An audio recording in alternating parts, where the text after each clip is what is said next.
Biz bir məsəl üçün ortaq bir iş görürük, hansısa bir biznes əlaqəsi qururuq. Biz ümumiyyətlə ayrılmağı bacarmırıq. Orada da biz ayrılanda düşmən kimi ayrılırıq. Ortaqlığımızı da düşmən kimi başa çatdırırıq. Mən Tovuz rayonundanam.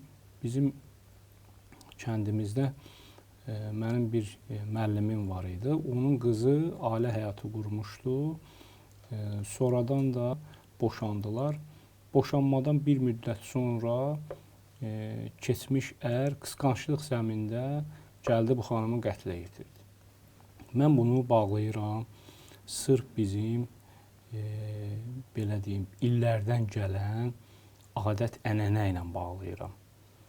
Biz sanki ailəni belə dərk eləyirik ki, mən bu xanımla evləndimsə, ölənə qədər bunun namusunun keşişçisi mənəm. Baxmayaraq ki, biz boşanırıq. Amma insanlar dərk etməlidir ki, boşanma faktı baş verdisə, burada hər hansı bir namusdan, qeyrətdən söhbət gedə bilməz. Bunlar artıq müstəqil şəxslərdir. Kim öz həyatını necə istəyir davam elətdirə bilər.